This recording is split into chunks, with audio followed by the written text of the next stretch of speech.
ونستعينه ونؤمن به ونتوكل عليه ونعوذ بالله من شرور أنفسنا ومن سيئات أعمالنا من يهده الله فلا مضل له ومن يضلله فلا هادي له وأشهد أن لا إله إلا الله وحده لا شريك له وأشهد أن محمدا عبده ورسوله أرسله بالحق بشيرا ونذيرا وداعيا إلى الله بإذنه وسراجا منيرا.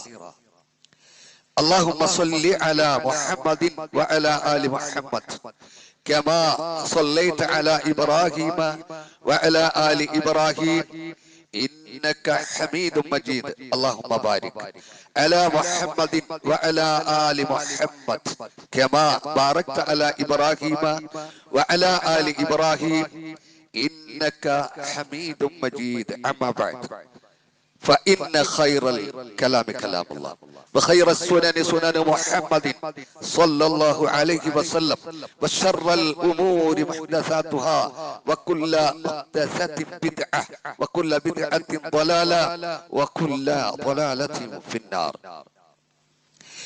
يا أيها الذين آمنوا اتقوا الله حق تقاته ولا تموتن إلا وأنتم مسلمون. أعوذ بالله من الشيطان الرجيم. بسم الله الرحمن الرحيم. إنه من يشرك بالله فقد حرم الله عليه الجنة ومأواه النار وما للظالمين من أنصار. رب اشرح لي صدري ويسر لي أمري واحلل عقدة من لساني يفقهوا قولي. الله أكبر الله أكبر الله أكبر لا إله إلا الله والله أكبر الله أكبر ولله الحمد. رب اشرح لي صدري ويسر لي أمري. ഏറെ സ്നേഹമുള്ള സത്യവിശ്വാസികളെ, വിശ്വാസികളെ, ജീവിതത്തിന്റെ എല്ലാ മേഖലകളിലും പ്രത്യേകിച്ച് രഹസ്യ ജീവിതത്തിൽ അള്ളാഹുവിനെ സൂക്ഷിക്കണമേ എന്ന് എന്നോടും നിങ്ങളോടും ഉണർത്തുകയാണ്, വസിയത്ത് ചെയ്യുകയാണ്. കരുണാമയനായ റബ്ബ് നമുക്ക് എവർക്കും അതിനുള്ള തൗഫീഖ് നൽകിയ അനുഗ്രഹിക്കുമാറാവട്ടെ. സഹോദരങ്ങളെ, ശാന്തിയുടെയും സമാധാനത്തിന്റെയും സമർപ്പണത്തിന്റെയും സന്ദേശവുമായി വീണ്ടും ഒരു ഈദുൽ ഫിത്ർ കൂടി കടന്നു വന്നിരിക്കുകയാണ്. ഈ സന്തോഷത്തിന്റെ വേളയിൽ ഞാൻ നിങ്ങൾക്ക് അവർക്കും ഹൃദ്യമായ ഈദ് ആശംസകൾ നേരുകയാണ്. പ്രിയമുള്ളവരെ, ഈ സമയവും സാഹചര്യവും നമുക്ക് അനുകൂലമാക്കി തന്ന അള്ളാഹുവിനെ പ്രകീർത്തിക്കുകയാണ്. അല്ലാഹു അക്ബർ അല്ലാഹു അക്ബർ ലാ ഇലാഹ ഇല്ലല്ലാഹു അല്ലാഹു അക്ബർ. സഹോദരങ്ങളെ, കുളിച്ച് പുതിയ വസ്ത്രമണി നാം വളരെ സന്തോഷത്തോടുകൂടി ഉല്ലാസത്തോടുകൂടി ഈ ഈദ് മുസല്ലയിലേക്ക് വന്നു. എന്നാൽ പ്രിയമുള്ളവരെ, നാം ശുദ്ധിയായി ശരി തന്നെ, പക്ഷേ നാം ശുദ്ധീകരിക്കേണ്ട ഒന്നാമത്തെ ഭാഗം നമ്മുടെ വിശ്വാസം.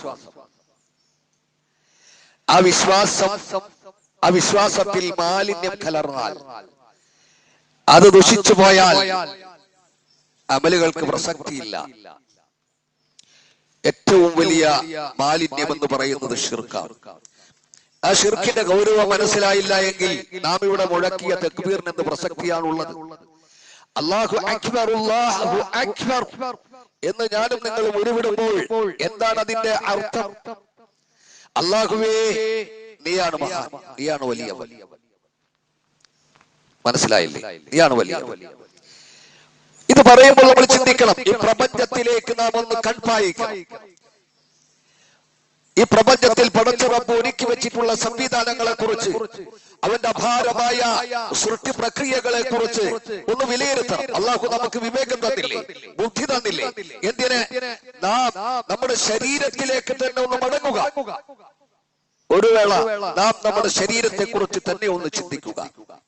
അള്ളാഹു എങ്ങനെയാണ് നമ്മളെ സംവിധാനിച്ചതെന്ന് നാം ഉൾക്കൊണ്ട് അല്ലാഹു അക്ബർ പറയുമ്പോഴാണ് പ്രിയമുള്ളവരെ അതിനർത്ഥമുള്ളൂ. നോക്കൂ നിങ്ങൾ, നമ്മുടെ ഈമാനിനെ ബലീവശമാക്കി കഴിഞ്ഞാൽ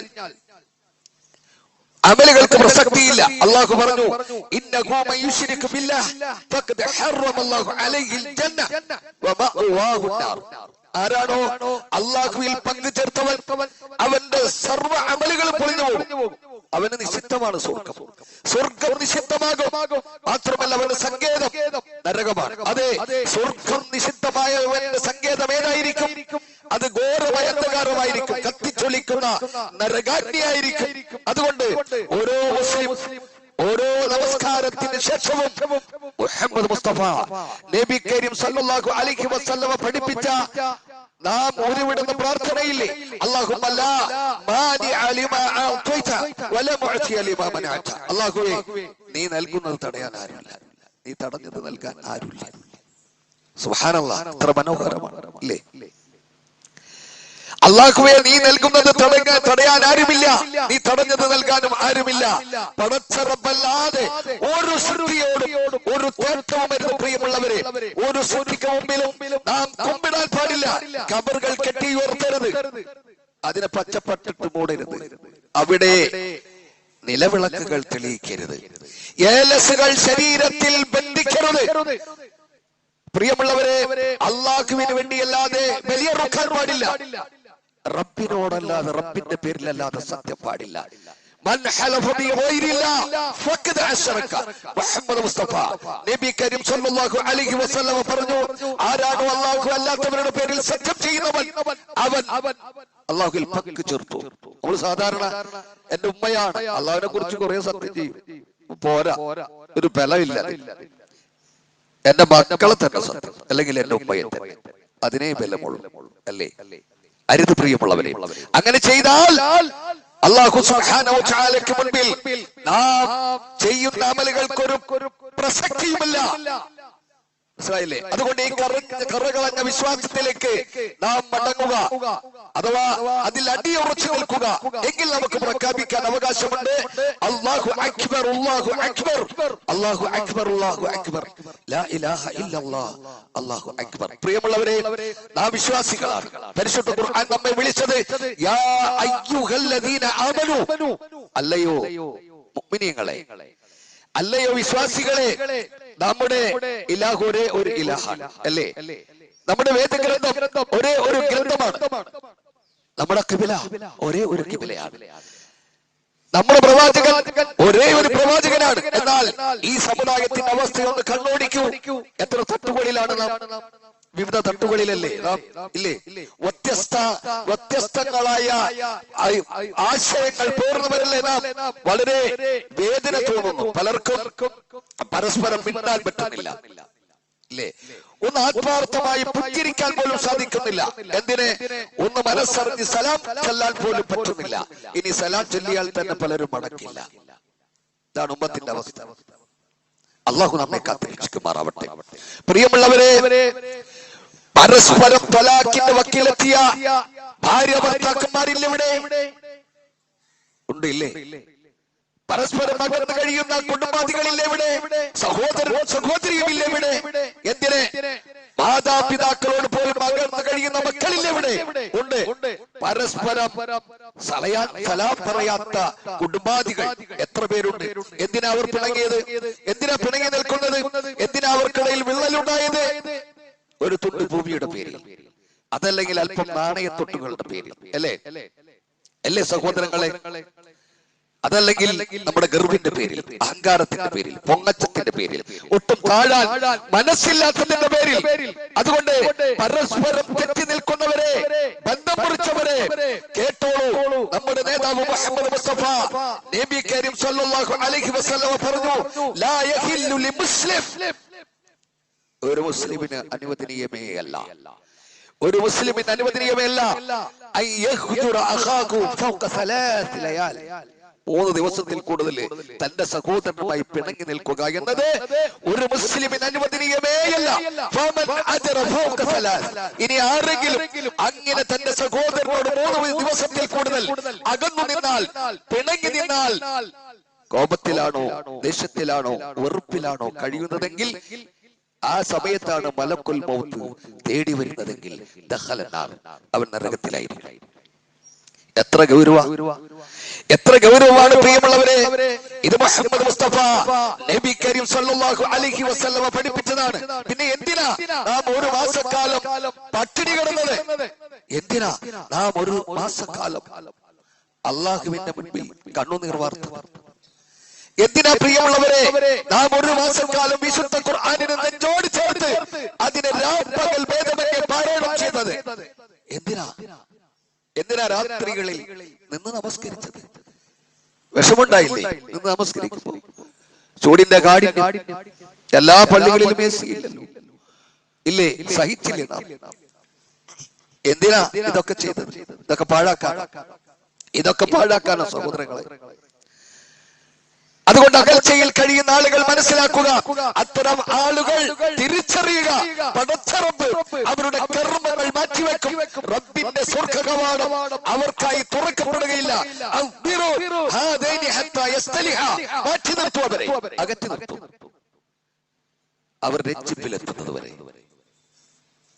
മുഹമ്മദ് മുസ്തഫ നബി കരീം സല്ലല്ലാഹു അലൈഹി വസല്ലം. അതിനാൽ സഹോദരങ്ങളെ, ഈ ഈദ്ഗാഹിൽ നിന്ന് പിരിയുന്നതിന് മുമ്പ് എല്ലാം ഒഴിവാക്കുക, വിട്ടുവീഴ്ച ചെയ്യുക, മനസ്സിനെ ശുദ്ധീകരിക്കുക, മനസ്സിന്റെ ഗർവിനെ നാം ഒഴിവാക്കുക.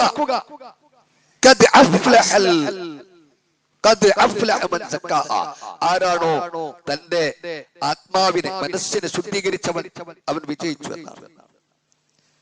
അത് നമുക്ക് സാധിക്കും. എല്ലാ അഹങ്കാരവും കീബറും പൊങ്ങച്ചവും എന്തിനാ സഹോദരങ്ങളെ? എന്തിനാ? ഗോത്രങ്ങളുടെ പേരിലാണോ നമ്മൾ അഹങ്കരിക്കുന്നത്? ഇന്നടുത്ത് ഇന്നാളുടെ മകനായി പിറന്നു എന്നതാണോ നമ്മുടെ അഹങ്കാരം? സഹോദരങ്ങളെ, പടച്ചറബിന്റെ കാരുണ്യമാണത്. ഞാൻ ഇന്നവന്റെ മകനായി പിറന്നു എന്നത്. അതല്ല എങ്കിൽ ഇവിടെ മാറ്റപ്പേരെ നടക്കുന്ന ഏതെങ്കിലും അലഞ്ഞു തിരിഞ്ഞ് നടക്കുന്ന നാടോടിയുടെ മകളായി പിറക്കുമായിരുന്നു. അപ്പുണ്ടാകുമോ ഈ അഹങ്കാരം? അപ്പുണ്ടാകുമോ ഈ പൊങ്ങച്ചം, ഈ ദാഹി? എത്ര പേർ പിരിഞ്ഞു പ്രിയമുള്ളവരെ? ഇന്ന് സഫുകൾ പരിശോധിക്കുന്നു, പല ഭാഗങ്ങളിലേക്കും നിങ്ങളുടെ കണ്ണുകൾ, ചിന്തകൾ പായട്ടെ. എത്ര പേർ പിരിഞ്ഞു പോയി? നമ്മൾ ചിന്തിച്ചു പോകും, അവർ പോകുമെന്ന്. നമ്മളൊക്കെ പറയും പരിശുദ്ധ റമദാൻ വിട ചൊല്ലി. പരിശുദ്ധ റമദാൻ അല്ല വിട ചൊല്ലിയത്. പരിശുദ്ധ റമദാൻ ഇനിയും വരും ഇൻഷാ അല്ലാഹ്. നാം ഓരോരുത്തരാണ് വിട ചൊല്ലുക. നമ്മൾ വിട ചൊല്ലിയാൽ തിരിച്ചു വരില്ല സഹോദരങ്ങളെ. ഈ ദുനിയാവിലേക്ക് മടക്കമില്ല. പിന്നെ ആരോട് എന്തിന് വൈരാഗ്യം, എന്തിന് ശത്രുത, എന്തിന് പക, എന്തിനാ സഹോദരങ്ങളെ വിദ്വേഷം? അതുകൊണ്ട് അതൊക്കെ മാറ്റിവെക്കുക. അല്ലാഹു നമ്മെ അനുഗ്രഹിക്കുമാറാവട്ടെ. ആരാണോ തന്റെ സ്വശരീരത്തെ, സ്വന്തം മനസ്സിനെ ശുദ്ധീകരിച്ചവൻ, ആത്മാവിനെ സ്ഫുടം ചെയ്തവൻ, അവൻ വിജയിച്ചിരിക്കുന്നു. സഹോദരങ്ങളെ, മൂന്നാമതായി നാം ശുദ്ധീകരിക്കേണ്ടത് നമ്മുടെ സമ്പത്താണ്. തട്ടിപ്പും വെട്ടിപ്പും നടത്തി നാം നേടുന്ന സമ്പത്തില്ലേ, നമ്മളെ പരാജയത്തിലേക്ക് കൊണ്ടുപോകും സഹോദരങ്ങളെ. ഖേദകരമാണ് ഇന്നത്തെ അവസ്ഥ, ഉമ്മത്തിന്റെ അവസ്ഥ. പ്രിയമുള്ളവരെ, സകാത്ത് കൊടുക്കാത്ത സമ്പത്തില്ലേ, ആ സമ്പത്ത് കയ്യിലുണ്ടെങ്കിൽ നാം മനസ്സിലാക്കുക അത് മലീനമാണ്. 1,00,000 രൂപ കയ്യിലുണ്ട്, അള്ളാഹ് നൽകിയതാ അല്ലേ?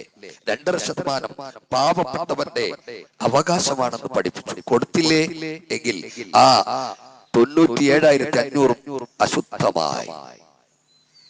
മനസ്സിലായോ? പിന്നെ എന്തിനാ പിടിച്ചു വെക്കണേ? ആരാ തന്നത്? അള്ളാഹ് തന്നു, നമ്മളത് പിടിച്ചു വെച്ചു.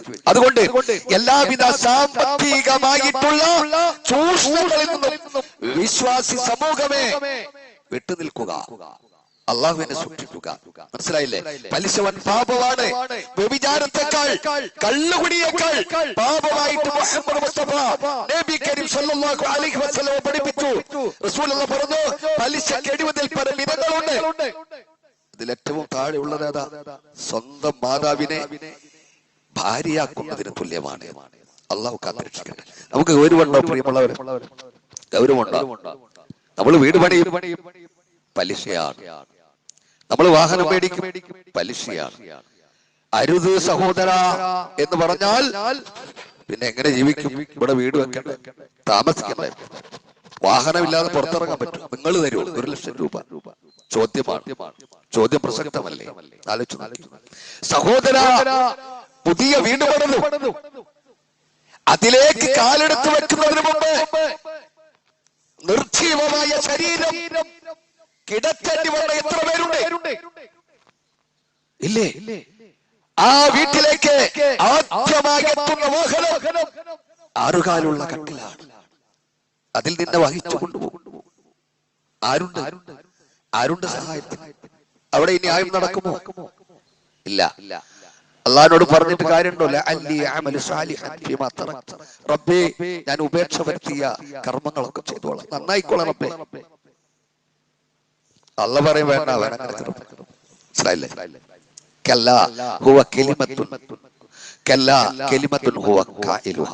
അവനങ്ങനെ പറയും. അതൊരു വെറും വാക്കാണ്, ഒരു വെറും വാക്കാണ്, അസാധ്യമാണത്. അവൻ നന്നാവില്ല. പ്രിയമുള്ളവരെ, അതുകൊണ്ട് നാം മനസ്സിലാക്കുക, ഗൗരവമായി കാണുക. മുഹമ്മദ് മുസ്തഫ നബി കരീം സല്ലല്ലാഹു അലൈഹി വസല്ലമ പഠിപ്പിച്ച മതമാണിത്. റസൂലുള്ളാഹി പറഞ്ഞു, നമുക്കൊരു സമാധാനം ഉണ്ട് എന്നറിയോ? പലർക്കും എങ്ങനെ സമാധാനം അറിയുമോ? കൊടുക്കല്ലേ, മേടിക്കുന്നില്ലല്ലോ പലിശ. കൊടുക്കല്ലേ, ഞാൻ മേടിക്കുന്നില്ലല്ലോ, ഞാൻ ഭക്ഷിക്കുന്നില്ലല്ലോ. മുഹമ്മദ് മുസ്തഫ നബി കരീം തങ്ങൾ പറഞ്ഞു, എന്ത്? ലഅന റസൂലുള്ളാഹി സ്വല്ലല്ലാഹു അലൈഹി വസല്ലം, അല്ലാഹുവിന്റെ റസൂൽ ശപിച്ചു. ആരെ? നമ്മൾ പഠിച്ചിട്ടുണ്ട് ഹദീസ്. ആക്കില റിബ വമുക്കിലഹു വകാതിബഹു വശാഹിദൈ ഖാലഹും സവാഉൻ. പലിശ മുതൽ ഭുജിക്കുന്നവനെ, അത് ഭക്ഷിപ്പിക്കുന്നവനെ, അത് എഴുതി വെക്കുന്നവനെ, സാക്ഷ്യം വഹിക്കുന്നവനെ അല്ലാഹുവിന്റെ റസൂൽ പറഞ്ഞത് ശപിക്കുക മാത്രമല്ല, അവരെല്ലാവരും തുല്യരാണ്. ഖാല നബി സല്ലല്ലാഹു അലൈഹി വസല്ലം പറഞ്ഞു, ഹും സവാഉൻ, അവർ മുഴുവനും തുല്യരാണ്. പിന്നെ എവിടെ രക്ഷ? നമുക്ക് രക്ഷയുണ്ടോ സഹോദരങ്ങളെ? ഇല്ല. അതുകൊണ്ട് അത് ഒഴിവാക്കുക. എല്ലാ തരം വൃത്തികെട്ട സമ്പാദ്യങ്ങളെ കൊണ്ട് ഊട്ടപ്പെട്ട ശരീരമാണെങ്കിൽ അത് നരകത്തിലേക്കുള്ളതാ. ഇല്ലേ? നരകമല്ലയോ അവനുള്ള വാസസ്ഥലം എന്ന് പ്രവാചകൻ പഠിപ്പിച്ചിട്ടുണ്ട്. എന്റെ ശബ്ദം ശ്രവിക്കുന്ന യുവതി യുവാക്കളെ, നിങ്ങൾ നിങ്ങളുടെ മാതാപിതാക്കളെ ആദരിക്കേണ്ടതുണ്ട്. അല്ലെങ്കിൽ പരാജയം. ഓർത്തു വെച്ചു നഷ്ടമായി. അവരെ സ്നേഹിക്കണമെന്ന്, അവരിലൂടെയാണ് അള്ളാഹുവിന്റെ തൃപ്തി. അവർ നിങ്ങളെ തൃപ്തിപ്പെട്ടോ എങ്കിൽ അള്ളാഹു നിങ്ങളെ തൃപ്തിപ്പെടും.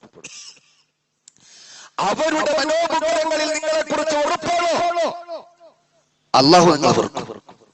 തീർച്ചയായും സംശയിക്കേണ്ട. ഞാൻ എത്ര ഹോജർ കാര്യമില്ല, ഞാൻ എത്ര സുജൂദ് റുക്ഉ ചെയ്യുന്നവൻ എന്തും കാര്യമില്ല. അള്ളാഹ്ക്ക് വേണ്ട കൂട്ടരെ, അള്ളാഹ്ക്ക് വേണ്ട. ഇല്ലേ? 10 മാസം നിന്റെ വയറ്റിൽ ചുമന്ന നിന്റെ മാതാവിനെ നീ തള്ളുന്നവനാണെങ്കിൽ, തള്ളുന്നവനാണെങ്കിൽ, ഉറപ്പിക്കുന്നവനാണെങ്കിൽ,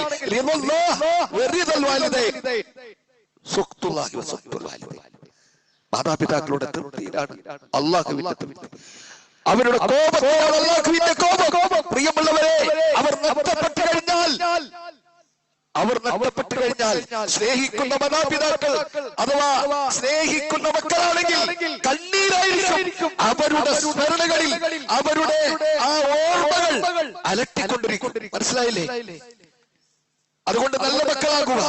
മാതാപിതാക്കളെ സ്നേഹിച്ചില്ല എങ്കിൽ നിങ്ങൾ ഇനി എത്ര സുജൂദ് ചെയ്തിട്ടും റുക്ഊ ചെയ്തിട്ടും കോടിക്കണക്കിന് രൂപ നിങ്ങൾ അല്ലാഹുവിന്റെ മാർഗത്തിൽ ചെലവഴിച്ചിട്ടും അല്ലാഹ്ക്ക് വേണ്ട, തള്ളൂ. അതൊക്കെ മാറ്റിവെക്കും. മനസ്സിലായില്ലേ? അതുകൊണ്ട് സൂക്ഷിക്കണം പ്രിയമുള്ളവരെ. അല്ലാഹുവിന്റെ പ്രവാചകനും മുഹമ്മദ് മുസ്തഫ നബി കരീം സല്ലല്ലാഹു അലൈഹി വസല്ലമയും പറഞ്ഞത് എപ്പോഴും കാതോർക്കണം. ഒരു പെൺകുട്ടി, നിങ്ങൾ കേട്ടിട്ടുണ്ടായിരിക്കും, കോളേജിലേക്ക് പോകാൻ വേണ്ടി പഠിക്കുക, തിരക്കിട്ട് എഴുതാ, വല്യമ്മ സുഖമില്ലാണ്ട് കിടക്കുന്നുണ്ട്. ഉമ്മക്ക് എന്തോ ക്ഷീണം. ഉമ്മ പറഞ്ഞു, മോളെ ഒരു ഗ്ലാസ് വെള്ളം എടുക്കും. ഉമ്മ, ഞാൻ തിരക്കിലാണ്, ഇതൊക്കെ എനിക്ക് എഴുതി തീർക്കാനുണ്ട്, ഞാൻ തിരക്കിലാണ്. അവളുടെ തിരക്കോടെ കോളേജിലേക്ക് പോയി. അല്പസമയം കഴിഞ്ഞപ്പോൾ അവളെ കാണാൻ, അവളെ കൂട്ടിക്കൊണ്ടുവരാൻ ആളുകൾ ചെന്നു. അവൾ സംശയിച്ചു, വല്യമ്മ മരിച്ചു. വീട്ടിലേക്ക് എത്തുമ്പോൾ ആളുകളെല്ലാം തടിച്ചു കൂടിയിരിക്കുന്നു. പക്ഷെ വല്യമ്മയായിരുന്നില്ല പ്രിയമുള്ളവർ, സ്വന്തം ഉമ്മയായിരുന്നു. 10 മാസം ചുമന്ന ഉമ്മ. ആ ഉമ്മയ്ക്ക് അവസാനമായി ഒരൽപ്പം കുടിനീർ പകർന്നു കൊടുക്കാൻ പറ്റില്ല. ഒന്ന് ആലോചിച്ച് നോക്കൂ നിങ്ങൾ. ഏത് സമയത്തും അള്ളാഹു തിരിച്ചു വിളിച്ചേക്കാം. എന്നെയാവാം, നിങ്ങളെയാവാം, മാതാപിതാക്കളെ ആവാം. പിന്നീട് കെഞ്ചിട്ടെന്ന കാര്യം, അവരുടെ കബറിനരികിൽ പോയി സങ്കടപ്പെട്ടിട്ട് വല്ല കാര്യമുണ്ടോ സഹോദരങ്ങളെ? ഇല്ല. അതുകൊണ്ട് യുവാക്കളെ, യുവതികളെ ശ്രദ്ധിക്കുക. മക്കളെ നിങ്ങൾ ശ്രദ്ധിക്കുക. അവരെ എപ്പോഴും സ്നേഹിച്ച് അവരുടെ ആടി പിടിച്ച്, എന്നെ തൃപ്തിയല്ലേ ഉമ്മ, എന്നെ നിങ്ങൾക്ക് തൃപ്തിയല്ലേ ഉപ്പ എന്ന് ചോദിക്കാൻ, ലജ്ജയില്ലാതെ ചോദിക്കാൻ സാധിക്കണം. ആ ജീവിതം ആലോചിക്കുന്നത് എന്തൊരു സംതൃപ്തമായിരിക്കും, എന്തൊരു സുഖമായിരിക്കും. ഒരുപക്ഷെ നമ്മൾ അവർ അംഗീകരിച്ചെന്ന് വരില്ല, നമ്മൾ ആദർശം അവർക്ക് ഉണ്ടാവില്ല. പക്ഷേ അവര് നമ്മളെ മാതാപിതാക്കളാണ്. ആത്മാർത്ഥമായിട്ട് പറഞ്ഞു നോക്കി, നിങ്ങൾ അള്ളാഹിനോട് പ്രാർത്ഥിച്ചു നോക്കി, അവര് സ്വീകരിക്കും. അള്ളാഹു അവർക്ക് അബൂ ഹുറൈറ റളിയല്ലാഹുവിന്റെ ചരിത്രം അറിയില്ലേ? നബിക്കരികിൽ വന്നുകൊണ്ട് പറഞ്ഞു, അള്ളാഹുവിന്റെ റസൂലേ, എന്റെ ഉമ്മ വിശ്വസിക്കുന്നില്ല നബിയെ, എനിക്ക് വല്ലാത്ത സങ്കടമുണ്ട് നബിയെ, അതുകൊണ്ട് അങ്ങ് എന്റെ ഉമ്മയ്ക്ക് വേണ്ടി പ്രാർത്ഥിക്കണം റസൂലേ. അള്ളാഹുവിന്റെ റസൂല് പ്രാർത്ഥിച്ചു. അബൂ ഹുറൈറ വീട്ടിലേക്ക് ചെല്ലുമ്പോൾ വെള്ളം ഇങ്ങനെ കോരിയൊഴിക്കുന്ന ശബ്ദം. ഉമ്മ പറഞ്ഞു, അബൂ ഹുറൈറ അവിടെ നിൽക്കൂ, ഉമ്മ വിളിക്കാം. വിളിച്ചു. ഉമ്മ കുളി കഴിഞ്ഞിട്ട് ഷഹാദത്ത് കലിമ ചൊല്ലുന്നു. സുബ്ഹാനല്ലാഹ്. സഹോദരങ്ങളെ, നമ്മൾ ആത്മാർത്ഥമായിട്ട് പ്രാർത്ഥിക്കണം. ആത്മാർത്ഥമായിട്ട് പ്രാർത്ഥിച്ചാൽ നമ്മുടെ മാതാപിതാക്കൾക്ക് അള്ളാഹു ഹിദായത്ത് കൊടുക്കും. അള്ളാഹു കൊടുക്കട്ടെ ഹിദായത്ത്. ഹിദായത്ത് ഇല്ലാത്ത ഏതെങ്കിലും ശിർക്ക് ചെയ്യുന്ന ഏതെങ്കിലും മാതാപിതാക്കൾ നിങ്ങൾക്ക് ആർക്കെങ്കിലും ഉണ്ടെങ്കിൽ അള്ളാഹു അവർക്ക് തിരുത്താനുള്ള അവസരം നൽകട്ടെ. അള്ളാഹു അനുഗ്രഹിക്കുമാറാവട്ടെ. സഹോദരങ്ങളെ, നാം മനസ്സിലാക്കുക. ഇതോടൊപ്പം ചേർത്ത് മനസ്സിലാക്കേണ്ടത്, പ്രിയമുള്ള യുവതി യുവാക്കളെ, നിങ്ങളെ ചൂണ്ടിട്ട് പലരും കാത്തിരിക്കുന്നു. നിങ്ങൾക്ക് തലക്ക് മീതെ ചില വലകൾ അവർ തയ്യാറാക്കിയിട്ടുണ്ട്. അത് ചങ്ങാതിയുടെ കോലത്തിലാകാം, സോഷ്യൽ മീഡിയകളുടെ കോലത്തിലാവാം, അതല്ലെങ്കിൽ രാഷ്ട്രീയ നേതാക്കന്മാരുടെ കോലത്തിലാവാം. ഇല്ലേ? നിങ്ങളുടെ കണ്ണിനെ സൂക്ഷിക്കുക, നിങ്ങളുടെ കാതിനെ സൂക്ഷിക്കുക. കണ്ണിന്റെ കട്ടുനോട്ടമാണ് വ്യഭിചാരം. കണ്ണിന്റെ കട്ടുനോട്ടം വ്യഭിചാരമാണ് പ്രിയമുള്ളവരെ. അതുകൊണ്ട് അരുതാത്ത നോട്ടത്തെ നിങ്ങൾ മാറ്റുക, തിരുത്തുക. അരുതാത്ത കേൾവിയില്ലേ, ആ കേൾവി വ്യഭിചാരമാണ്. പടച്ചറപ്പിന്റെ അരികിൽ ചോദ്യം ചെയ്യപ്പെടും. പ്രിയപ്പെട്ട ഉമ്മമാരെ, പ്രിയപ്പെട്ട ഉപ്പമാരെ, നിങ്ങളുടെ അമാനത്താണ് മക്കൾ. അത് നിങ്ങളും മറക്കരുത്. നിങ്ങളുടെ അമാനത്താണ് മക്കൾ. ഭക്ഷണവും വെള്ളവും വസ്ത്രവും മാത്രം അവർക്ക് നൽകിയാൽ പോരാ, അല്ലെങ്കിൽ ഭൗതിക വിദ്യാഭ്യാസം മാത്രം അവർക്ക് നൽകി അവരെ താലോലിച്ച് വളർത്തിയാൽ പോരാ. ഞാൻ മിനിഞ്ഞാന്ന് ഡോക്ടറെ അടുത്ത് പോയി. വേറൊരുത്തരും 2 പേഷ്യൻസ്. വാപ്പക്കരികിൽ കടന്നു വന്ന മകൻ ഗർജിക്കുകയാണ്, ചൂടാകും. എന്താ? നോമ്പ് തുറക്കാൻ വിഭവങ്ങൾ മേടിക്കാൻ പറഞ്ഞത്. വാപ്പ ഇന്നതല്ല പറഞ്ഞു. അവിടെ പേഷ്യൻസ് ഉണ്ടെന്നോ, എന്റെ വാപ്പയാണെന്നോ ചിന്തയില്ല. മോനാര MBBS ഫൈനൽ ഇയർ. മനസ്സിലായില്ലേ? എവിടെ എത്തി സമൂഹം? എന്താ അവന് കിട്ടിയ? ഞാൻ അയാളോട് സംസാരിക്കണം വെച്ചു. അള്ളാഹു തൗഫീഖ് നൽകട്ടെ. ഞാൻ പറയുന്നത്, നമ്മള് ഭൗതിക വിദ്യാഭ്യാസത്തിന് മാത്രം ഊന്നൽ നൽകി അല്ലാഹുവിന്റെ ദീനിനെ അവഗണിച്ചാൽ ആ മക്കളെ നമുക്ക് ഉപകരിക്കൂല. ചിലപ്പോ നമ്മളെ തല്ലും. മാത്രമല്ല, ആ മക്കളെ ഈ രീതിയിൽ വഷളാക്കും. പേഷ്യൻസിന്റെ മുന്നിൽ വെച്ചിട്ടില്ല വാപ്പാൻ, അയാൾ അങ്ങനെ സ്റ്റക്കായി. മനസ്സിലായില്ലേ? എന്തിനു കൊള്ളാം? പ്രിയമുള്ളവരെ, എന്തിനാ തീറ്റിപ്പൊട്ടുന്ന അങ്ങനത്തെ മക്കളെ? എന്തിനാ? അള്ളാന്റെ മുന്നിൽ നിൽക്കണ്ടേ? റബ്ബേ, എന്റെ സന്താനങ്ങളെ ഞാൻ നിന്നെ ഭയപ്പെടുന്ന രീതിയിൽ പഠിപ്പിച്ചു, വളർത്തി. പക്ഷെ അവർ വഴിതെറ്റി. നീ സാക്ഷി പറയാം. അള്ളാഹു കാത്തിരക്ഷിക്കട്ടെ. നമുക്ക് പറയാം, പറഞ്ഞു നിൽക്കാം. ഇല്ലേ? ഒന്ന് പറഞ്ഞു നോക്കാം. ദുനിയാവിൽ അനുഭവിക്കുന്ന പോട്ടെ, റബ്ബിന്റെ കോടതിയിൽ പറയാം, റബ്ബേ ഞാൻ എത്തിച്ചു കൊടുത്തു, ഞാൻ നന്നാക്കാൻ ശ്രമിച്ചു, നീ സാക്ഷിയല്ലേ റബ്ബേ, നീ സാക്ഷിയല്ലേ, പക്ഷെ അവർ തിരഞ്ഞെടുത്തു, ഞാൻ നിരപരാധിയാണ്. അതുകൊണ്ട് സഹോദരങ്ങളെ, വേണം അവർ എത്ര മക്കളാ മെഡിക്കൽ കോളേജിൽ വരെ, എഞ്ചിനീയറിംഗ് കോളേജ്, ഈ ചേറൂർ എഞ്ചിനീയറിംഗ് കോളേജിൽ വരെ ദീൻ പഠിക്കുന്ന മക്കളുണ്ട്. അവരുടെ ഭൗതിക വിദ്യാഭ്യാസത്തിനോടൊപ്പം അവരെന്ത് ചെയ്യുന്നു? ചേർത്ത് പിടിക്കുന്നു മതപരമായ അറിവ്. ആ ഒരു അവസ്ഥയിലേക്ക് ഉമ്മത്ത് വളരണം. എങ്കിലേ ഈ സമൂഹത്തിൽ, ഈ കുടുംബത്തിൽ, ഇല്ലേ, അവന്റെ കുടുംബത്തിൽ, അവളുടെ കുടുംബത്തിൽ, അതുപോലെ സ്വന്തത്തിന്, അയൽവാസികൾക്ക്, സമൂഹത്തിനെല്ലാം ഉപകാരപ്രദമായി തീരുകയുള്ളൂ. അതുകൊണ്ട് എന്ത് വേണം? അവർക്ക് അതുകൂടി ചേർത്ത് കൊടുക്കുക എന്ന് അള്ളാഹിനെ കുറിച്ചുള്ള ബോധം, അള്ളാഹുവിന്റെ ദീനിനെ കുറിച്ചുള്ള അറിവ്, അല്ലെങ്കിൽ പരാജയപ്പെടും. പ്രിയമുള്ളവരെ, എനിക്ക് സംസാരിക്കാനുള്ളത് എന്റെ സഹോദരിമാരാണ്. അള്ളാഹുവിന്റെ റസൂൽ സല്ലല്ലാഹു അലൈഹി വസല്ലം പറഞ്ഞു, റഅയ്തു നാർ, ഞാൻ നരകം ദർശിച്ചു, ഫഇദാ അക്സറ അഹ്ലിഹാ അന്നിസാ, ഞാൻ ആ നരകലോകത്ത് അധികമായി കണ്ടത് സ്ത്രീകളെ, നിങ്ങളെയാണ്. എന്താ കാരണം? യക്ഫുർനൽ അശീർ, അള്ളാഹുവിനോട് മാത്രമുള്ള നന്ദികേടല്ല, അവളുടെ ഇണയോടുള്ള നന്ദികേട്.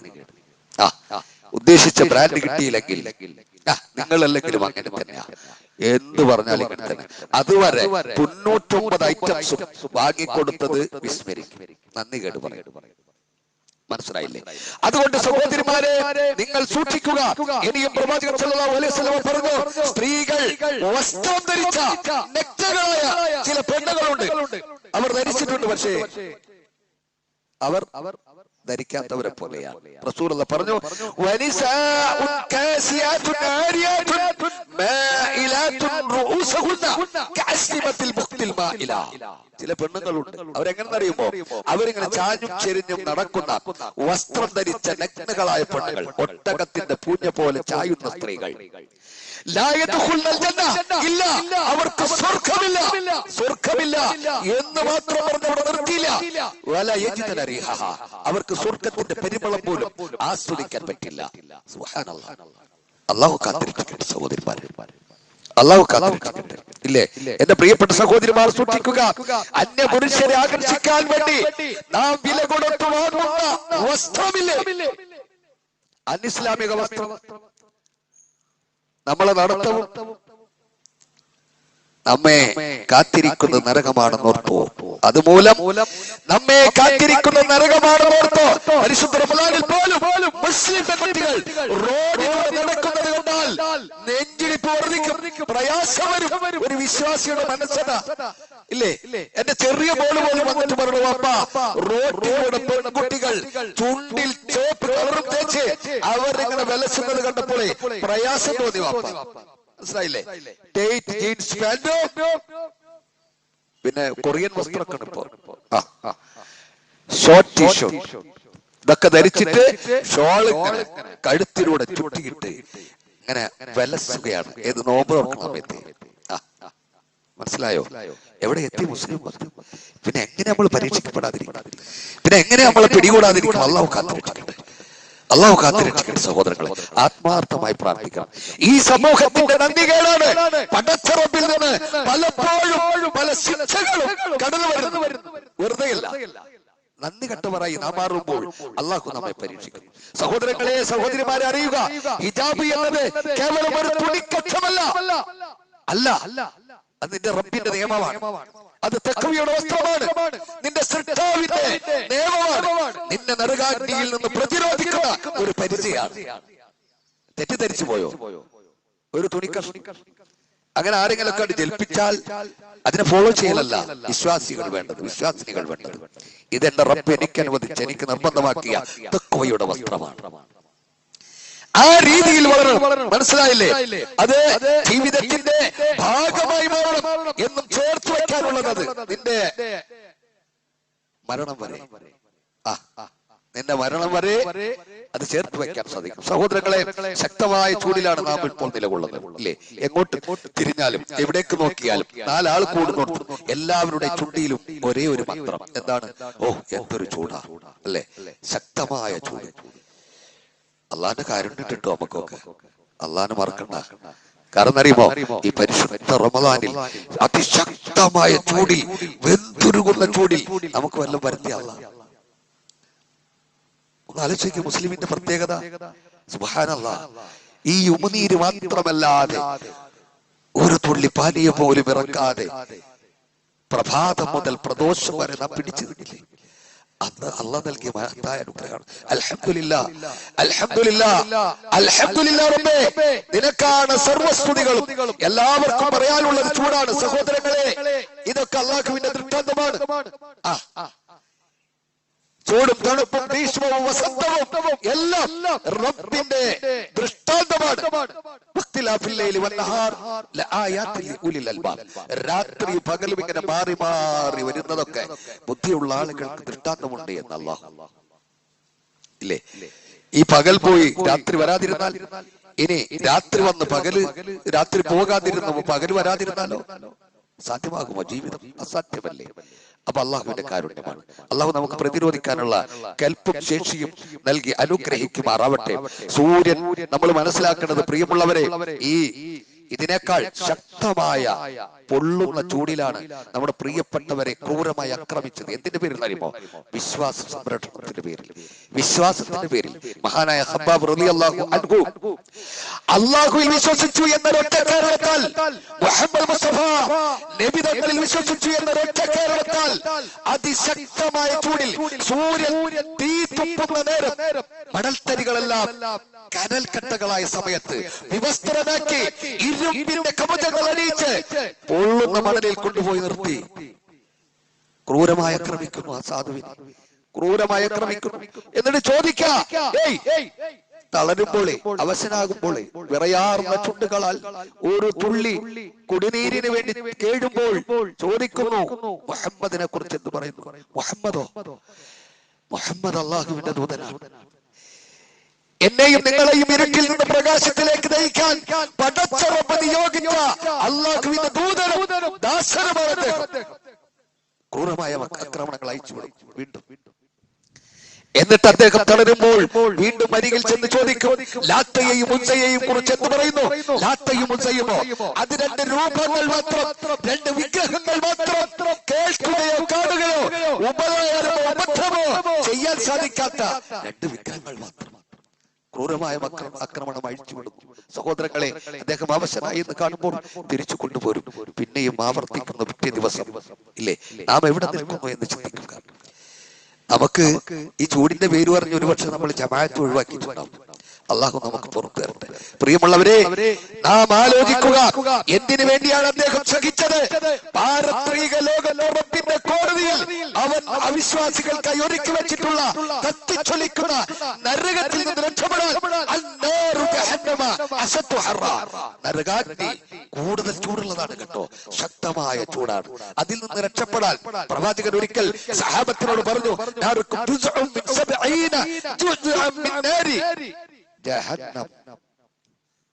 ഇഹലോകത്തിൽ നിങ്ങൾ ഉണ്ടാക്കുന്ന തീയില്ലേ, അതിന്റെ 70 ഒരു ഭാഗമാണ്. അത് 70 നരകതീയിലെ തീന്റെ 70 ഒരു ഭാഗമാണ്. സഹാബത്തിന് സഹിച്ചില്ല, അവർക്ക് പേടിയായി. ആരെ പറഞ്ഞ സഹാബത്ത്? എന്നിട്ടും അവർ പേടിച്ചു, അവർ അപ്രാളപ്പെട്ടു. അവർ പറഞ്ഞു, അല്ലാഹുവിന്റെ റസൂലേ, അല്ലാഹുവിന്റെ റസൂലേ, ഇത് തന്നെ മതിയല്ലോ, ധാരാളമുണ്ടല്ലോ പ്രവാചകരെ, ഇത് തന്നെ പോരെ? റസൂലുള്ളാഹി പറഞ്ഞു, ചേർത്തോ അതിലേക്ക് 69 ചേർത്ത് നരകതീ അധികരിപ്പിച്ചിരിക്കുന്നു. മനസ്സിലായില്ലേ? അധികരിപ്പിക്കപ്പെട്ടിരിക്കുന്നു. ഓരോ ഭാഗത്തും ഈ ദുനിയാവിലെ ചൂടുണ്ടാവും. ഓരോന്നിനും അള്ളാഹു നമ്മെ കാത്തുരക്ഷിക്കുമാറാവട്ടെ. മനസ്സിലായില്ലേ? അള്ളാഹുവേ, കത്തിയാളുന്ന അഗ്നികുണ്ഡത്തിൽ നിന്ന്, ആ നരകാഗ്നിയിൽ നിന്ന് നീ ഞങ്ങളെ കാത്തുരക്ഷിക്കണേ. ആ നരകത്തിന്റെ വിറകുകളായി ഞങ്ങളെ നീ മാറ്റരുതേ. പ്രിയ സഹോദര അള്ളാഹുവേ, റഹ്മാനായ റബ്ബേ, കരുണ കാണിക്കണേ. പ്രിയമുള്ള സഹോദരങ്ങളെ, നാം ഇപ്പോൾ ആഘോഷത്തിലാണ് അല്ലേ? 30 ദിനരാത്രങ്ങൾ നാം പട്ടിണി കടന്നു ഇല്ലേ? നാം രാത്രിയിൽ നമസ്കരിച്ചു, വിശുദ്ധ ഖുർആനിനെ നെഞ്ചോട് ചേർത്തു, നമുക്ക് സന്തോഷിക്കാൻ അള്ളാഹു നൽകിയ സുദിനമാണ്, സന്തോഷിക്കാം. പക്ഷേ നമ്മൾ സന്തോഷിക്കുമ്പോഴും അങ്ങകലെ ഉമ്പിയ കണ്ണുകളുമായി വേച്ച് നടക്കുന്ന ചില പാവങ്ങളുടെ അവർ ഓർക്കുന്നു. ഗസയിലെയും ഫലസ്തീനിലെയും പാവങ്ങൾ, മാതാപിതാക്കൾ നഷ്ടപ്പെട്ട പിഞ്ചോമന മക്കളുണ്ടവിടെ. പിഞ്ചോമന മക്കൾ, അനേകായിരങ്ങൾ പിടഞ്ഞു മരിച്ച മാതാപിതാക്കൾ ഉണ്ടവിടെ. ഭാര്യക്ക് ഭർത്താവ് നഷ്ടപ്പെട്ടവരുണ്ട്, ഭർത്താവിന്റെ ഭാര്യ നഷ്ടപ്പെട്ടവരുണ്ട്, സഹോദരി സഹോദരന്മാർ നഷ്ടപ്പെട്ടവരുണ്ട്. പിഞ്ചുമക്കൾ തുണി വിരിച്ച് കൊച്ചനുജനെ കിടത്തി കപ്പൽ ചെയ്ത് പഠിക്കുന്നു, കളിക്കുന്നു. ക്യാമറ കണ്ണുകൾ അത് ഒപ്പിയെടുത്തു. അവരോട് ചോദിച്ചു, എന്താ നിങ്ങൾ കളിക്കുന്നു? ഒന്നുമില്ല, ഞങ്ങളെ ഇവൻ അടുത്ത നിമിഷം മരിച്ചാൽ ഇവനെ എങ്ങനെ കഫൻ ചെയ്യും എന്നതിനെ കുറിച്ച് പഠിക്കുകയാണ്. ആലോചിച്ച് നോക്കൂ സഹോദരങ്ങൾ, എവിടെ നിൽക്കുന്നു ആ പിഞ്ചോമന മക്കൾ? ദാഹിച്ച് വലഞ്ഞ് വറ്റി വരണ്ട ചുണ്ടുകളുമായി ഒരൽപ്പം കുടിനീരിന് വേണ്ടി കേഴുകയാണ്, നെട്ടോട്ടം ഓടുന്നു. ഒരൽപ്പം അന്നത്തിന് വേണ്ടി അവരുടെ കണ്ണുകൾ മേൽപോട്ട് തുറപ്പിച്ച് അവർ നോക്കുകയാണ്, അവർ പരതുകയാണ്. എവിടെ നിന്നാണ്, എങ്ങു നിന്നാണ് ഞങ്ങളുടെ വിശപ്പടക്കാൻ ഒരൽപ്പം ഭക്ഷണം എത്തുക? മറക്കാൻ പറ്റുമോ പ്രിയമുള്ളവരെ? അല്ലേ, നമ്മളിങ്ങനെ താളം തെറ്റി അടിച്ചു പൊളിച്ച് വല്ലാതെ അല്ലാതെ മറന്ന് സന്തോഷിക്കേണ്ടവരല്ല നാം വിശ്വാസികളാണ്. ഇന്നമൽ മുഅ്മിനൂന ഇഖ്വാ, വിശ്വാസികൾ സഹോദരങ്ങളാണ്, അള്ളാഹുവിന്റെ വാക്കാണ്. അതുകൊണ്ട് നമ്മളെ സഹോദരങ്ങളല്ലേ, ഇല്ലേ? അവർക്ക് വേണ്ടി പ്രാർത്ഥിക്കേണ്ട സഹോദരങ്ങളെ ഓർമ്മ വരുമ്പോഴെല്ലാം അവർക്ക് വേണ്ടി പ്രാർത്ഥിക്കണം. അവരോട് കടുത്ത ധിക്കാരം കാണിക്കുന്ന ധിക്കാരി സമൂഹത്തെ അള്ളാഹു കൈകാര്യം ചെയ്യട്ടെ. അവിടെ ജീവൻ പൊലിഞ്ഞവർക്ക് അള്ളാഹു സ്വർഗം നൽകട്ടെ. സഹോദരങ്ങളെ, അതുകൊണ്ട് സന്തോഷിച്ചോളൂ, മതിമറക്കരുത്. മനസ്സിലായില്ലേ? അള്ളാഹനെ വിസ്മരിക്കരുത്. ആവേശത്തിന് അതിരുകൾ ഉണ്ടാവണം, എപ്പോഴും ഓർക്കണം.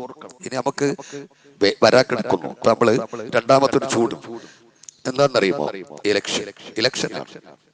നമ്മുടെ സമ്മതിദാന അവകാശം വിനിയോഗിക്കേണ്ട സമയമാണ്. നല്ലോണം ഓർത്ത്, നല്ലോണം ഉൾക്കൊണ്ട്, നല്ലോണം വിലയിരുത്തി മനനം ചെയ്ത് വേണം, പ്രാർത്ഥിച്ചുകൊണ്ട് വേണം നമ്മുടെ ആ സമ്മതിദാന അവകാശം വിനിയോഗിക്കാൻ. അല്ലെങ്കിൽ അള്ളാഹു പിടിക്കും. മനസ്സിലായോ? കാരണം ഇവിടെ ഇസ്ലാമിന്റെ ശത്രുക്കൾ, ഫാഷിസം നമ്മളെ ഇങ്ങനെ വിടുങ്ങാൻ വേണ്ടി വായ പിളർത്തി നിൽക്കാം. ഒരവസരം കൂടി അവർക്ക് കിട്ടിയാൽ നിങ്ങൾ ഓർത്തോ, ഇനി ഒരു ഇലക്ഷൻ പോലും ഉണ്ടാവില്ല, ഒരു തെരഞ്ഞെടുപ്പിനെ അഭിമുഖീകരിക്കേണ്ടി വരില്ല. അതുകൊണ്ട് കരുതലോടെ വേണം മുന്നോട്ട് പോകാൻ, ആത്മാർത്ഥമായി പ്രാർത്ഥിക്കാം. റോഹിംഗ്യൻ മുസ്ലിങ്ങളുടെ ഗതി നമുക്കറിയാലോ. നമ്മളൊക്കെ ചിന്തിക്കുക അതൊക്കെ വിദൂരത്തിലല്ലേ, നമ്മളെപ്പോഴും അങ്ങനെ, അതൊക്കെ വിദൂരത്തിലല്ലേ. തലക്ക് മീതെ വന്ന് പതിക്കുമ്പോഴാണ് അതിന് ഗൗരവം അറിയുകയുള്ളൂ. മനസ്സിലായോ? അതുകൊണ്ട് ഇരുട്ടിന്റെ ശക്തികൾ, ഇസ്ലാം വിരോധികൾ, അവർ നമുക്കെതിരെ കരുക്കൾ നീക്കും. ഒരു പറ്റം ആളുകൾ, ഇവിടെ ഒരുപാട് നമ്മെ സ്നേഹിക്കുന്ന നല്ല മനുഷ്യരുണ്ട്. ഇതര മതവിഭാഗക്കാർ നമ്മെ നെറ്റിൽ ചേർക്കുന്നവരുണ്ട്, ചേർത്ത് വയ്ക്കുന്നവരുണ്ട്. അവർ നമുക്ക് വേണ്ടി നമ്മോട് സഹകരിക്കുന്നവരുണ്ട്, നമുക്ക് വേണ്ടി മുറവിളി കൂട്ടുന്നവരുണ്ട്. അവരോട് ചേർന്ന് നിൽക്കാം നമുക്ക്. എന്നിട്ട് ഒരേ ഒരു മെയ്യായി, ഒരേ ഒരു പ്രതിരോധത്തിന്റെ തീക്കനലായി നമുക്ക് മുന്നോട്ട് പോകണം. എങ്കിലും ഇവർക്ക് പ്രതിരോധിക്കാൻ പറ്റും. അതുകൊണ്ട് സഹോദരങ്ങളെ ശ്രദ്ധാപൂർവം കൈകാര്യം ചെയ്യണം നാം, അല്ലെങ്കിൽ നമ്മെ തൂത്തെറിയും. അതിനു വേണ്ടിയിട്ടാ കരുക്കൾ നീക്കിക്കൊണ്ടിരിക്കണം. ഞാൻ പറയണ്ടല്ലോ, സോഷ്യൽ മീഡിയകളിലൊക്കെ പരത്തുന്നവരാണ്. പലതും പുറത്തു വരില്ല, പല ഭാഗത്തും തള്ളപ്പെട്ടു പുറത്തു വരില്ല. മനസ്സിലായില്ലേ? അതാണ് മീഡിയ. മീഡിയയും നമുക്കെതിരാ, ഗവൺമെന്റും നമുക്കെതിരാ. നോക്കിക്കോ നിങ്ങൾ, കോടതി എവിടെയാ? റിയാസ് മൗലവിയുടെ വധവുമായി ബന്ധപ്പെട്ട് നമുക്കറിയാം, ഇല്ലേ? ചിലരെ ശിക്ഷിക്കുന്നു, അതിർക്കവിഞ്ഞ ശിക്ഷ. ചിലരെ വെറുതെ വിടുന്നു. എന്റെ പേരുകൾ പ്രസക്തമാണ്, പേരുകൾ പ്രസക്തമാണ്. അതുകൊണ്ട് നമ്മൾ ബുദ്ധിയില്ലാത്തവരാവരുത്. നമ്മൾ പ്രാർത്ഥിക്കണം. നമ്മുടെ ഏറ്റവും വലിയ ആയുധം എന്താ? ഏറ്റവും വലിയ ആയുധം എന്താ? പ്രാർത്ഥനയാണ്. ശക്തമായ ഈ സമുദ്രം മുന്നിൽ, ആ സമുദ്രത്തിന് മുന്നിൽ എത്തിപ്പെട്ടു. ആര്? മൂസാ നബി വിശ്വാസികൾ. പുറകിൽ ഫിർഔനും അവന്റെ കിങ്കരന്മാരും പട്ടാളം വരുന്നു, സർവ്വവിധ ആയുധ വിഭൂഷിതരായിക്കൊണ്ട്. വിശ്വാസികൾ പേടിച്ചു പതറി. മൂസേ, നമ്മൾ പിടിക്കപ്പെട്ടത്. മൂസാ നബി പറഞ്ഞു, പേടിക്കണ്ട, ഇന്നല്ലാഹ മഅീ, എന്റെ റബ്ബ് എന്നോടൊപ്പമുണ്ട്, അവൻ വഴി കാണിച്ചു തരാം, സയ്യിദീൻ, അവൻ എനിക്ക് വഴി കാണിച്ചു തരാം. മൂസാ നബിയോട് അല്ലാഹു പറഞ്ഞു, സമുദ്രത്തിൽ അടിക്കും മൂസേ. സമുദ്രമത രണ്ട് ഭാഗത്തേക്ക് മല പോലെ വെള്ളമുയർന്നു, വഴി രൂപപ്പെട്ടു. സുബ്ഹാനല്ലാഹ്, ആ റബ്ബ് എന്നൂല്ലേ? ഉണ്ട്. പക്ഷെ നമ്മളാണ് അവിടെ എത്താത്തത്. നമ്മുടെ വിശ്വാസമാണ് അവിടെ എത്താത്തത്. മലീമയസമായ വിശ്വാസവും പേറി അന്ധവിശ്വാസങ്ങളും അനാചാരങ്ങളും കേട്ടിച്ചുമെന്ന് ഈ ഉമ്മത്ത് നടക്കുകയാണ്. അഹങ്കാരവും കിബറും പൊങ്ങച്ചവും താന്തോന്നി എല്ലാം നോക്കി നിങ്ങൾ ഏതൊരു മീഡിയ പരിശോധിച്ചാലും, ഏതൊരു പത്രമാധ്യമങ്ങൾ നാം പരതിയാലും മുൻപന്തിൽ കാണുന്നത് മുസ്ലിം നാമങ്ങളാണ്. എല്ലാം നെറുകേടിലും. പിന്നെ എങ്ങനെ അല്ലാഹു നമ്മളെ സഹായിക്കും? നമ്മൾ പഠിച്ചിട്ടുള്ള ഒരു ഹദീസ് കൂടെ പറഞ്ഞ് നിർത്താം. എന്താണെന്നറിയുമോ? റസൂലുള്ളാഹി പറഞ്ഞു, നമ്മൾ കേട്ട് പഠിച്ചിട്ടുണ്ട് പലപ്പോഴും. റസൂലുള്ളാഹി പറഞ്ഞു, വിശന്നൊട്ടിയ വയറുമായിരിക്കുന്ന ഒരു സംഘത്തിനരികിലേക്ക് ഒരു ഭക്ഷണ തളിക വന്നാൽ എങ്ങനെയുണ്ടാകും? സഹാബികൾ പറഞ്ഞു, നബിയെ, ആർത്തിയോടെ എല്ലാവരും കൈയിട്ട് ഭക്ഷിക്കും. ഇതുപോലെ നിങ്ങൾക്കെതിരെ ശത്രുക്കൾ പാഞ്ഞെടുക്കുന്ന ഒരു കാലം വരാനുണ്ട്. അവർക്ക് ആശ്ചര്യമായി. അവർ ചോദിച്ചു, നബിയെ, അന്ന് നമ്മൾ എണ്ണത്തിൽ കുറവായിരിക്കുമോ? റസൂലുള്ളാഹി പറഞ്ഞില്ല, നിങ്ങള് ധാരാളം ഉണ്ടാവും. പക്ഷേ മലവെള്ളപ്പാച്ചിലെ ചണ്ടി പോലെയായിരിക്കും. മലമുകളിൽ നിന്ന് പാഞ്ഞു വരുന്ന മലവെള്ളമില്ലേ, അതിനോടൊപ്പം ഒഴുകി വരുന്ന ചവറില്ലേ, ചണ്ടി, അതുപോലെയായിരിക്കും. കാരണം എന്താണ്? വഹനിന്റെ ആളുകളായിരിക്കും. മനസ്സിലായില്ലേ? ദുനിയാവിന്റെ ആളുകളായിരിക്കും. നമുക്ക്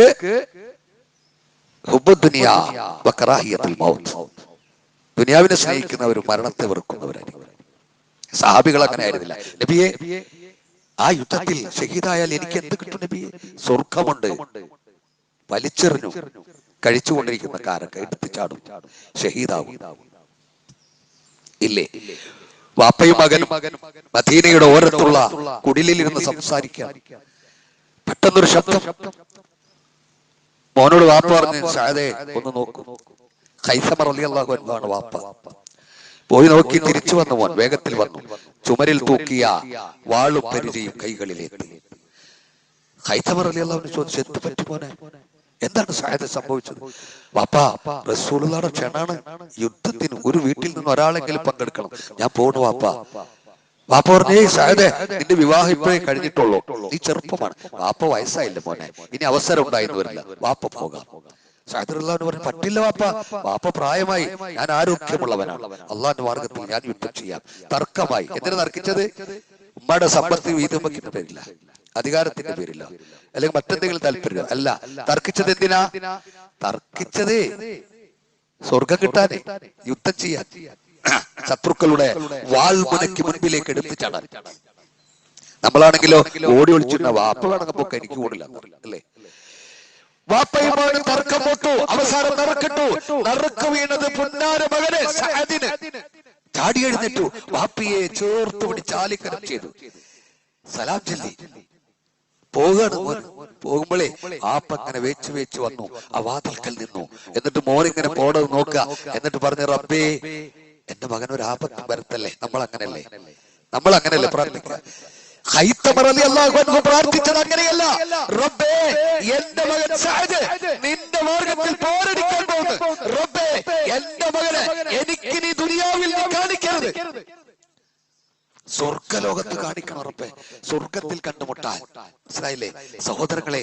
ആ സ്വർഗമല്ലേ ഞാനും നിങ്ങളും ആഗ്രഹിക്കുന്നത്? അല്ലേ പ്രിയമുള്ളവരെ? വേണോ? പണിയെടുത്തോ, അള്ളാന്റെ മാർഗത്തിൽ പണിയെടുത്തു.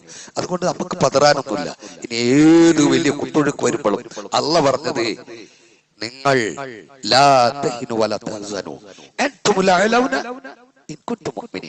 നിങ്ങൾ മുഅ്മിനീങ്ങളാണോ? നിങ്ങൾ തന്നെയാണോ ഉന്നതന്മാർ? നിങ്ങൾ ദുഃഖിക്കും വ്യസനിക്കൊന്നും വേണ്ട കേട്ടോ. നിങ്ങൾ വ്യസനിക്കണം. നിങ്ങൾ തന്നെയാണ് ഉന്നതന്മാർ. മുഅ്മിനാണോ? അവിടെയാണ് പ്രശ്നം. മായം ചേർക്കരുത്. ഞാൻ ആവർത്തിക്കുകയാണ്, മായം ചേർക്കരുത്. റബ്ബിൽ ഒന്നും പങ്കു ചേർക്കരുത്. ഇപ്പോഴും ഈ പെരുന്നാൾ നമസ്കാരത്തിന് ഞാൻ സമയം തെറ്റി വളരെ പ്രയാസപ്പെട്ട് അള്ളാഹുവിനോട് പ്രാർത്ഥിച്ച്, റബ്ബേ എന്നെ നീ സമയത്തിൽ അവിടെ എത്തിക്കണേ എന്ന് പ്രാർത്ഥിച്ചുകൊണ്ട് ഞാനിങ്ങനെ വഴിനീളം പ്രാർത്ഥിച്ചുകൊണ്ട് വരുന്നു. എന്റെ വീട്ടിൽ നിന്ന് ഇറങ്ങി അല്പം നടന്നപ്പോൾ ഒരു ജാറുണ്ട്, അവിടെ ഒരു സഹോദരൻ കയറിയിറങ്ങി പോകുന്നത് കണ്ടപ്പോ എന്റെ മനസ്സിന് നൊന്തു. നിങ്ങൾക്കറിയുമോ, രാപ്പകലില്ലാതെ പരിശുദ്ധ റമളാനിൽ അധ്വാനിച്ച മനുഷ്യനാണത്.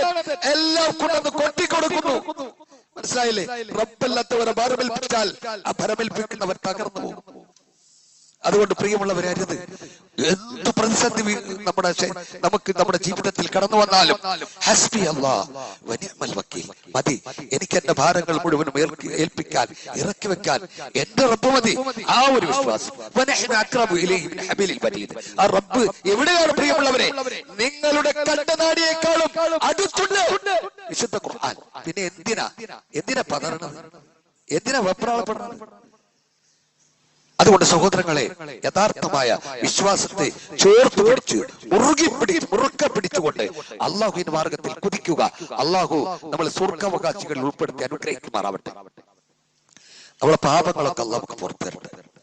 ഈ ഈദ്ഗാഹിൽ സംഗമിച്ച സംഗമം അള്ളാഹുവിന്റെ മുന്നിൽ വലിയ പ്രതിഫലം ലഭിക്കുന്ന ഒരു സ്വാലിഹായ കർമ്മമായി അള്ളാഹു സ്വീകരിക്കട്ടെ. നമ്മുടെ പോരായ്മകളും കുറവുകളും ഒക്കെ പരിഹരിച്ച് നാം നട്ട നോമ്പും നമ്മുടെ രാത്രി നമസ്കാരങ്ങളും വിശുദ്ധ ഖുർആൻ പാരായണങ്ങളും സദഖകളും സക്കാത്തുകളും ഒക്കെ അള്ളാഹു സ്വീകരിക്കുമാറാവട്ടെ. അള്ളാഹുവെ സ്വീകരിക്കണേ റബ്ബേ. റബ്ബനാ തഖബ്ബൽ മിന്നാ, റബ്ബനാ തഖബ്ബൽ മിന്നാ, റബ്ബനാ തഖബ്ബൽ മിന്നാ. അള്ളാഹുവേ, ഞങ്ങൾ പോരായ്മയുള്ളവരാണ്, കുറവുകളുള്ളവരാണ്, ബലഹീനരാണ് റബ്ബേ. അള്ളാഹുവേ, കുറവുകൾ ഉണ്ടായിട്ടുണ്ടാവാം, പൊറുക്കണേ റബ്ബേ, പൊറുക്കണേ, തട്ടല്ല റബ്ബേ, സ്വീകരിക്കണേ റബ്ബേ. അള്ളാഹുവേ, റഹ്മാനായ റബ്ബേ, പരിശുദ്ധ റമളാൻ അനുകൂലമായി സാക്ഷ്യം വഹിക്കുന്ന മുഅ്മിനീങ്ങളിൽ മുത്തഖീങ്ങളിൽ നീ ഞങ്ങളെ ഉൾപ്പെടുത്തണേ അല്ലാഹ്. അല്ലാഹുവേ, എതിരായി സാക്ഷ്യം പറയുന്ന ധിക്കാരികളിൽ നീ ഞങ്ങളെ ചേർക്കല്ലേ റബ്ബേ. അല്ലാഹുവേ, ഉൾപ്പെടുത്തരുതതിൽ.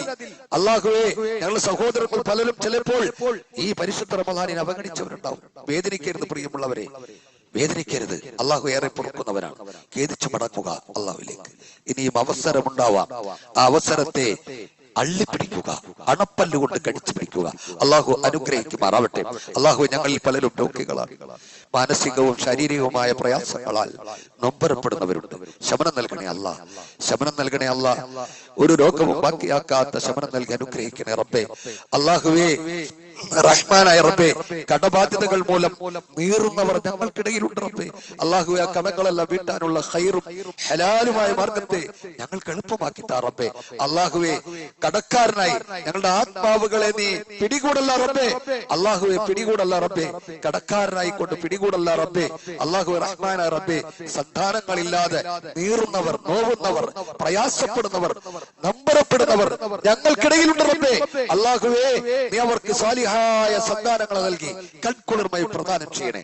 അള്ളാഹുവേ, റഹ്മാനായ റബ്ബേ, ഞങ്ങളുടെ മാതാപിതാക്കൾ, ഞങ്ങളുടെ പ്രിയപ്പെട്ടവർ, ബന്ധുമിത്രാദികൾ, അയൽവാസികൾ, സുഹൃത്തുക്കൾ, അരുമ സന്താനങ്ങൾ പലരും വേർപെട്ടു പോയിരിക്കുന്നു. നീ മടക്കി വിളിച്ചിരിക്കുന്നു. അവർക്ക് നീ മഗ്ഫിറത്തും മർഹമത്തും നൽകണേ അല്ലാഹു. അവർക്ക് നീ പുറത്തു കൊടുക്കണേ റബ്ബേ. അവരെ നീ പിടികൂടല്ല, ശിക്ഷിക്കല്ല റബ്ബേ. അവരുടെ കബറിടങ്ങളെ നീ സ്വർഗ്ഗ പൂക്കാവരങ്ങളാക്കണേ, വിശാലമാക്കി കൊടുക്കണേ റബ്ബേ. അവർക്ക് നീ ഇളവ് നൽകണേ റബ്ബേ. സ്വർഗ്ഗം നൽകണേ അല്ലാ, സ്വർഗ്ഗം നൽകണേ അല്ലാ. റഹ്മാനായ റബ്ബേ, ലോകത്തിന്റെ വിവിധ കോണുകളിൽ ഞങ്ങളുടെ പ്രിയപ്പെട്ടവർ ക്രൂരമായ ആക്രമണങ്ങൾക്കും അനീതികൾക്കും വിധേയമാക്കപ്പെട്ട് അനേകം പേരുടെ ജീവൻ പൊലിഞ്ഞിരിക്കുന്നു.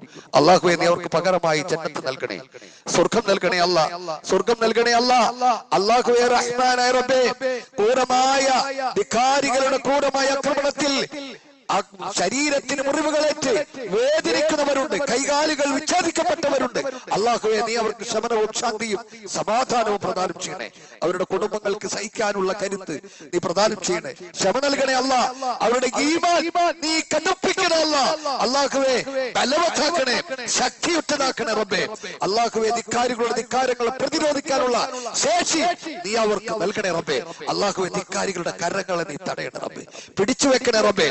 അവരെ അവരെ ബലഹീനമാക്കണേ, ദുർബലരാക്കണേ റബ്ബേ. അവരെ നീ തകർത്തെറിയണേ റബ്ബേ. അവരുടെ ഐക്യത്തെ നീ തകർക്കണേ റബ്ബേ. അവരെ നീ ചന്ന ഭിന്നമാക്കി കളയണേ റബ്ബേ. അതല്ലെങ്കിൽ നീ അവർക്ക് ഹിദായത്തിന്റെ മാർഗത്തിലേക്ക് എളുപ്പമാക്കണേ റബ്ബേ. റബ്ബനാ ആതിനാ ഫിദ്ദുനിയാ ഹസന വഫിൽ ആഖിറതി ഹസനത വഖിനാ അദാബന്നാർ. അല്ലാഹുവേ റഹ്മാനായ റബ്ബേ, ഈ പരിശുദ്ധ റമളാനിൽ സാമ്പത്തികമായി ശാരീരികമായി ഒക്കെ പണിയെടുത്തവരുണ്ട്. ഇവിടെ നോമ്പ് തുറക്കാൻ, അതുപോലെ പള്ളി പരിപാലനത്തിൽ സദഖകളും സക്കാത്തുകളുമായി ധാരാളം വാരിക്കുരിഞ്ഞവരും ചൊരിഞ്ഞവരും. അല്ലാഹുവേ നീ അവർക്ക് പ്രതിഫലം നൽകണേ അല്ലാ. അല്ലാഹുവേ പ്രതിഫലം നൽകണേ റബ്ബേ. കുറവില്ലാത്ത പ്രതിഫലം നൽകണേ റബ്ബേ. അല്ലാഹുവേ നീ അവർക്ക് നിഅമത്തും ബറക്കത്തും ആഫിയത്തും ആരോഗ്യവും നൽകണേ റബ്ബേ. ഹിദായത്ത് പരിപൂർണമാക്കണേ റബ്ബേ. റബ്ബനാ ആതിനാ ഫിദ്ദുനിയാ ഹസന വഫിൽ ആഖിറതി ഹസനത വഖിനാ അദാബന്നാർ. റബ്ബനാ ഹബ് ലനാ മിൻ അസ്വാജിനാ വദുർരിയാതിനാ ഖുർറത അയുൻ വജ്അൽനാ ലിൽമുത്തഖീന ഇമാമാ. റബ്ബനാ اغفر لنا ولإخواننا الذين سبقونا بالإيمان ولا تجعل في قلوبنا غلا للذين آمنوا ربنا إنك رؤوف رحيم. اللهم إنا أعوذ بك من البرص والجنون والجذام ومن سيء الأسقام. اللهم إنا أعوذ بك من جهد البلاء ودرك الشقاء وسوء القضاء وشماتة الأعداء. ربنا تقبل دعاءنا وصلاتنا وصيامنا وقيامنا وركوعنا وتلاوتنا يا رب العالمين. ربنا تقبل منا إنك أنت السميع العليم وتب علينا إنك أنت التواب الرحيم. آمين برحمتك يا أرحم الراحمين. صلى الله تعالى وسلم على خير خلقه محمد وعلى آله وصحبه أجمعين. السلام عليكم ورحمة الله.